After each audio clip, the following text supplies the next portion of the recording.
नमस्कार सगळ्यांना. उपवास म्हटलं की आपल्या घरी पहिल्यांदा आठवतो तो एकच हिरो, साबुदाणा वडा.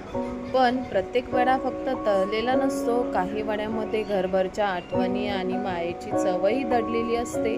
आज सकाळपासून घरभर भाजलेल्या शेंगदाण्यांचा मस्त सुगंध दरवळत होता. भिजवलेला साबुदाणा, उकडलेला बटाटा, हिरवी मिरची, शेंगदाण्याचं कूट सगळं एकत्र करून छान मिक्स करून घेतलं. तेवढ्यात माझी छोटी शेफ धावत आली.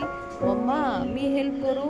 बस मग काय, तिच्या छोट्या छोट्या हातांनी प्रेमाने वडे थापायला सुरुवात केली. तिच्या त्या निरागस चेहऱ्यावरचा आनंद बघून रेसिपीपेक्षा तो क्षणच जास्त खास वाटला.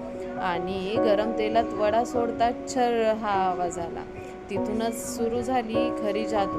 हळूहळू सोनेरी रंग चढला. बाहेरून एकदम खुसखुशीत, आतून मऊ, अगदी परफेक्ट. साबुदाणा शरीराला झटपट ऊर्जा देतो, शेंगदाणे प्रोटीन आणि हेल्दी फॅट्स देतात, तर बटाटा पोटभर समाधान देतो.